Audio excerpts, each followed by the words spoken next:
bonjour. Alors, nouvelle collection, nouvelle aventure. Oui. Nouvelle histoire, Nouvelle histoire. nouvelle passion pour moi. Mon histoire cette saison, c'est une femme des années 60. J'ai retravaillé les années 60 en fait, et la collection s'appelle Paris, je t'aime. Voilà, pourquoi? Parce que Paris fait partie de ma culture française et que j'adore cette ville et qu'elle m'a tout donné, beaucoup. Et puis c'est une ville en même temps magnifique parce qu'on y puise une inspiration qui ne s'arrête jamais. Et puis l'artisanat est en France, dans la haute couture. Donc pour moi, je ne peux pas me dissocier de Paris. Et puis il y a tous ces créateurs qui ont marqué ma culture, comme Yves Saint Laurent, Claude Montana, Azzedine Alaïa, qui est extrêmement français lui aussi, Jean-Paul Gaultier, Thierry Mugler. Ce sont des créateurs qui ont vraiment eu un impact important, on va dire, sur moi. Et donc j'avais envie de travailler les années 60 parce que c'est une période que j'aime beaucoup de l'histoire de la mode française. Et puis les rapprocher avec, on va dire, une atmosphère plus contemporaine. Donc des coupes plus actuelles. Vous avez pu voir le premier passage qui va ouvrir le défilé, qui est une robe paletot comme ça, assez monumentale, sans manches, avec un décolleté bateau, et puis juste ce petit paletot un petit peu oversize. Et je trouve que c'est l'élégance française comme on a pu la voir sur Audrey Hepburn, ou comme aussi, il ne faut pas oublier Hubert de Givenchy, surtout, qui lui aussi a quand même eu une époque dans les années 50, 60, 70 assez importante où il habillait des femmes très bien. Et il a fait de très belles choses. On va beaucoup plus loin dans la recherche, on va beaucoup plus loin dans les matières et en même temps dans la coupe, parce que tout se passe dans la coupe et le confort. Or dans le prêt-à-porter, on peut travailler aussi la coupe, le confort, mais le prix compte au final. Or dans la couture, le prix n'a plus d'importance, c'est le résultat. Là, on a un tweed, une base de chêne et trame, coton et laine. Le tweed est un tweed de lainage monté sur une trame de coton. Tout est doublé de soie. On a un petit paletot. Voilà. Mon esprit, cette saison est les années 60 revisitées, avec évidemment des formes un petit peu oversize comme ça, mais des épaules ajustées, des épaules kimono rondes. Et puis surtout un volume assez important, puisqu'on a 10 mètres d'amplitude ici, c'est des volumes que j'avais jamais vraiment travaillé jusqu'à maintenant, que j'avais envie de faire cette saison et que je trouve vraiment très très beau. Quand je regarde la silhouette, je l'aime beaucoup celle-là. On peut laisser déborder notre imaginaire jusqu'au plus loin, mais on se met quand même parce qu'il y a l'imaginaire, la création et le fantasme. Et le fantasme, c'est bien, mais il faut quand même laisser les fantasmes au placard, parce qu'ils deviennent des clichés. Et la mode fantasme, c'était beaucoup dans les années 90, hein, on avait des femmes fatales comme ça. Et aujourd'hui, les femmes ne veulent plus de ça, je crois. Je crois qu'elles veulent une femme, on va dire, plus édulcorée. Et puis, qu'elle soit à Paris, à Berlin, à New York, à Rome ou à Londres, elles se ressemblent toutes aujourd'hui par la mondialisation. Donc les femmes aujourd'hui, avant les Françaises étaient très élégantes, aujourd'hui on peut dire, je trouve les Américaines des fois plus élégantes que les Françaises, notamment à New York. Alors en France on a plus de problèmes financiers, on va dire. Actuellement, ça dure depuis un petit moment, mais je crois que c'est un petit peu général. Mais les Françaises sont, comment dire, elles sont plus monochromes dans leur choix de couleurs, et je trouve les Américaines, les Anglaises osent plus la couleur, et je trouve quand même que les Américaines sont très élégantes. Vraiment. J'ai vu des femmes à New York extrêmement bien habillées, avec énormément d'élégance, des petits tailleurs du soir. Et on ne voit plus à Paris ça, ou on en voit très peu. C'est dommage. Donc, la collection s'appelle Paris, je t'aime. Et à vous, mesdames, faites montrer à toutes ces femmes dans le monde que Paris peut rester la capitale de l'élégance française. Et je vais essayer, moi, malheureusement, avec mon petit parcours, de proposer ça. Parce que quand on fait des petites choses, c'est plus délicat. Donc fatalement, on est dans des choses très délicates. Donc il y a beaucoup plus de travail. Une grosse pièce, c'est plus facile à travailler, c'est du volume. Mais il faut quand même gérer. Je crois que rien n'est facile. Ça dépend du modèle avant tout. Et la collection était assez difficile cette saison à réaliser parce que les matières d'abord sont extrêmement coûteuses, beaucoup plus coûteuses cette année, beaucoup de cachemire, beaucoup de tissus de chez Jacob Schlepfer, de chez Taroni. On a travaillé avec des matières vraiment très très belles. Et en plus, je voulais aller à la quintessence de ma coupe, celle que je fais. Et ça a été un peu plus dur pour les mettre au point cette saison, oui. Parce que les tombés étaient beaucoup plus différents. Mais les cachemires sont sublimes, vous verrez au défilé, parce qu'ils ne sont pas prêts. Ils sont en train d'être finis dans les ateliers, mais on a des manteaux de cachemire sublimes. Et puis cette saison, on a une surprise. Vous avez un grand nom de la mode que j'ai invité à venir s'exprimer dans la collection. Il m'avouait dans un dîner que la couture lui manquait terriblement. Les initiales sont CM, voilà. Vous saurez son nom lundi soir. Et il me disait que, et je lui ai dit, ben, venez vous exprimer chez moi, puis je vous invite. Donc il a signé, on a fait avec lui 3 silhouettes. Le prêt-à-porter d'abord c'est fait en usine. Nous on contrôle, on corrige, mais il y a très peu de choses qui sont faites dans nos ateliers, sauf des pièces un peu exceptionnelles qu'on veut réaliser ici pour les maîtriser. Mais la couture c'est beaucoup plus compliqué. D'abord on a lancé la collection en février, déjà. Les recherches, les matières, les prototypages de patronage. Ensuite, il a fallu faire la mise au point. On se permet plus de folie, on travaille beaucoup plus. Tout est fait à la main, ici, à Paris, dans les règles du standard de la haute couture, hein, de ce qu'on nous impose. Hein. Nous n'avons pas l'appellation haute couture. Mais mon travail et tout le travail qui est fait chez moi est fait comme dans les grandes maisons, parce que c'est ce que je sais faire et que j'ai appris à faire. Mais à côté de ça, quand c'est une passion, pour moi c'est une passion, je m'amuse plus à faire la couture que le prêt-à-porter. Pour moi c'est un plaisir, parce que c'est des bases. Dans une collection couture, je pourrais faire 5 collections de prêt-à-porter avec différentes. Donc c'est très intéressant. Et comme nous avons lancé le prêt-à-porter il y a 1 an maintenant, donc maintenant il y a on va dire un roulement qui s'est mis en route. Donc le prêt-à-porter commence à prendre l'essence de la couture, distiller dans le prêt-à-porter, et les ventes marchent. Voilà, nous avons 3 boutiques à Tokyo qui marchent très très bien, qui ne sont pas à nous. Hein. On est en vente dans 3 magasins et les clients achètent énormément. Et je suis moi-même très impressionné par le résultat des ventes. C'est-à-dire qu'au Japon, ce qui est assez exceptionnel, c'est que des clientes voient les colis arriver, la livraison de la collection, elles vont carrément regarder à l'intérieur des colis. Et mes clientes japonaises, la boutique, hein, la galerie Gazette, sont très impressionnées. Elles me disent, Eric, ça n'arrive jamais. Et elles attendent le produit. Et à la sortie des cartons, les vêtements partaient, vendus tout de suite. Ça, c'est quelque chose d'exceptionnel, je trouve. Donc pour un créateur ou un couturier, pour moi, c'est pas de rester sur un cintre, le vêtement, c'est d'être porté. Donc quand on voit qu'il plaît, qu'il est acheté, qu'il est porté, ça nous conforte en nous disant, ben, on ne se trompe pas. Parce on n'est pas sûr de nous dans notre métier. Non. Et je crois que tous les métiers artistiques sont comme ça. Alors voilà, moi, je suis assez content de ça, que ça plaît. Pour moi, plein de choses. Pour moi, c'est mettre d'abord la vision de la femme que j'ai dans ma tête. Donc coiffure, maquillage, silhouette, attitude, et l'homme aussi, puisqu'on fait de l'homme aussi, sur mesure. Et pour moi, c'est la finalité, tout simplement. Alors le défilé, il est vraiment fait pour la presse et pour les clients, essentiellement. Hein. Aujourd'hui, de toute façon, les défilés ont plus une vocation presse que pour les clients, parce que les clients, on leur envoie les DVD, ils viennent au showroom, des fois ils viennent voir le défilé, des fois non, et c'est pas très important s'ils sont là ou pas, parce que ça ne les empêche pas d'acheter ou de découvrir le produit.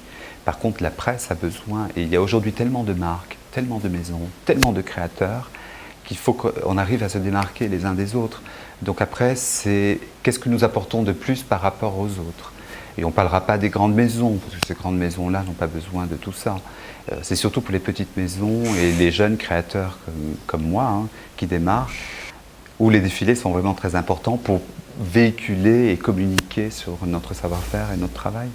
Alors on a très très peur. Bien sûr. Quoi, on passe un examen tous les 3 mois, nous. C'est pire qu'un étudiant. C'est-à-dire qu'un étudiant va passer un examen en fin d'année. Nous, à chaque collection, on a un examen. Et si la presse a aimé, eh bien, on va parler de nous. S'ils n'ont pas aimé, la collection est un fiasco. Et ça, c'est assez unique, je trouve. Je ne connais pas d'autres métiers comme ça. Mise en question permanente. Oui, oui. Et c'est dur. C'est dur parce que il faut qu'on arrive à se dire est-ce que je fais le bon choix? Alors après, il ne faut pas se laisser perturber. Il faut se dire aussi je suis mon intuition. Donc moi, je suis quelqu'un avec l'intuition très forte et j'essaie toujours de suivre mes intuitions au plus juste. Est-ce que c'est toujours comme la première fois? Oui. Bon, c'est meilleur avec le temps. La première fois, non, la première fois, c'était pas bon, mon Dieu. La première fois, je pleurais, j'étais tout... C'était un choc.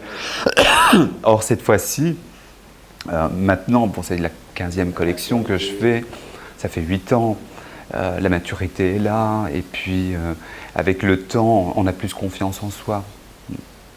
Et puis, mon équipe aussi grossit, grandit, donc je me sens moins isolé, moins seul. On ne peut pas travailler seul dans ce métier. C'est pas possible.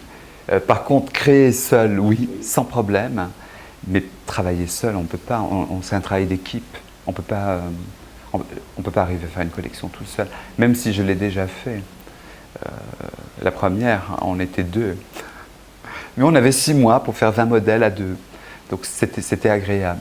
Mais les finitions sont ce qui prend le plus de temps. Toutes les finitions à la main, toutes les finitions intérieures. Et là, je suis extrêmement compliqué pour ça parce que j'aime la perfection. Et je vois 1 millimètre de décalage et il y a des choses que je n'aime pas. Donc on refait et on refait jusqu'à ce que ce soit parfait. Ben, comme vous avez pu voir pour le petit pull, on va refaire des parties que je n'aime pas. J'ai fait enlever des plumes en haut parce qu'il n'était pas fini, parce qu'il y avait des plumes qui ne me plaisaient pas. On va les repositionner différemment. Le fabricant nous en a fait fabriquer des nouvelles plus légères. Voilà. Vous voyez tous les problèmes qu'on a. Oui, de toute façon, je les connais. Je pense Oui. qu'il y en a d'autres encore plus, Oh. comme qu'on ne connaît pas. Le jour du défilé.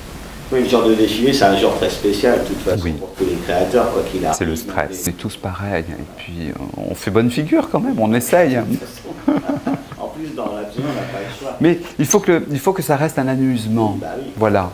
C'est-à-dire que j'essaye de jamais me prendre au sérieux. Et c'est pas un métier, c'est un métier que je fais par passion, parce que j'adore ce que je fais, mon métier. Mais je n'ai pas vocation de sauver la planète, malheureusement, même si j'aimerais. Et puis, ce sont des choses qui sont superficielles, nos métiers. Alors, évidemment, ils sont importants, parce qu'on habille des gens, on habille des femmes, des hommes, on essaye de les rendre beaux ou élégants, mais avant tout, on n'est pas là pour lutter comme il faudrait contre la crise aujourd'hui, la pollution, enfin, tout ce qui peut nous déranger dans le monde et qui nous touche. Et je dois dire aussi qu'il y a aussi ce discours dans nos collections, pour les créateurs, je pense, pour beaucoup de créateurs, qui sont aussi des discours où on parle de l'actualité, de ce qu'on voit, de ce qui nous choque. Ah, moi, je suis déjà dans la prochaine collection, voilà, dans ma tête. C'est-à-dire que, oui, on me pose toujours la question, quelle est votre collection préférée? Ben, celle qui va venir. Oui. Et je suis déjà dessus, parce qu'elle est venue déjà, la collection. Oui. Plus on cogite, plus on travaille. Mais ça vient tout seul, de source, oui. C'est ça qui est formidable.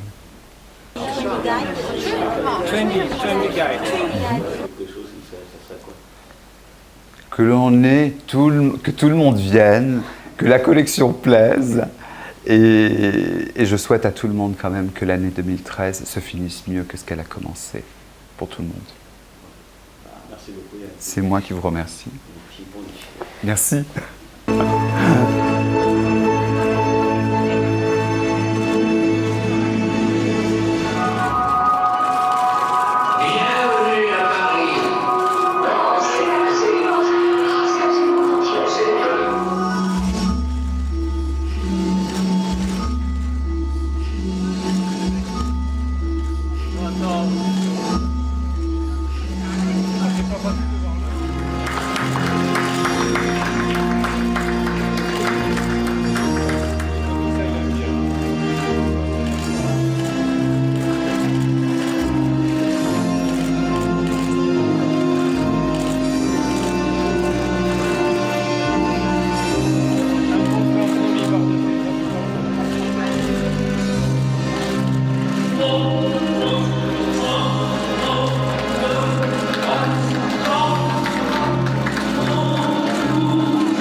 passé. J'espère que vous avez aimé.